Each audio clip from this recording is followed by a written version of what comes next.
First things first, have a look at your super and understand the ebbs and flows and how volatility has impacted your super over time. That will equip you when the balances move up and down when you move into retirement.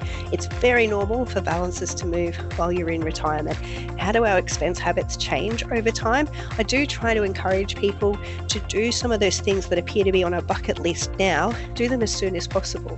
We don't know how long we'll have our health. We don't know how long we may even have our role. So if we can do some of those things now, whether it's a holiday, whether it's renovating the kitchen, those things are important to do as we see them as necessary.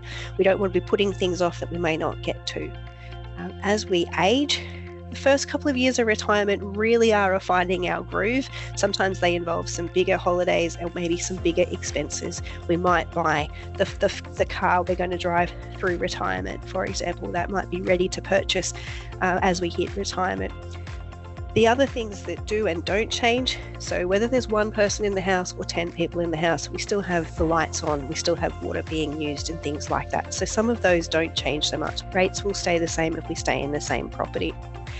Some expenses may reduce if we're not traveling as much, if we're not driving to work. We may go down to one car instead of two.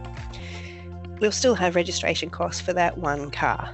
As we get older, our health costs may increase a little. So we may have been paying gym memberships for some time. If we're not able to go to the gym anymore, we might be seeing physios or having other kind of health-related visits more often than we have previously.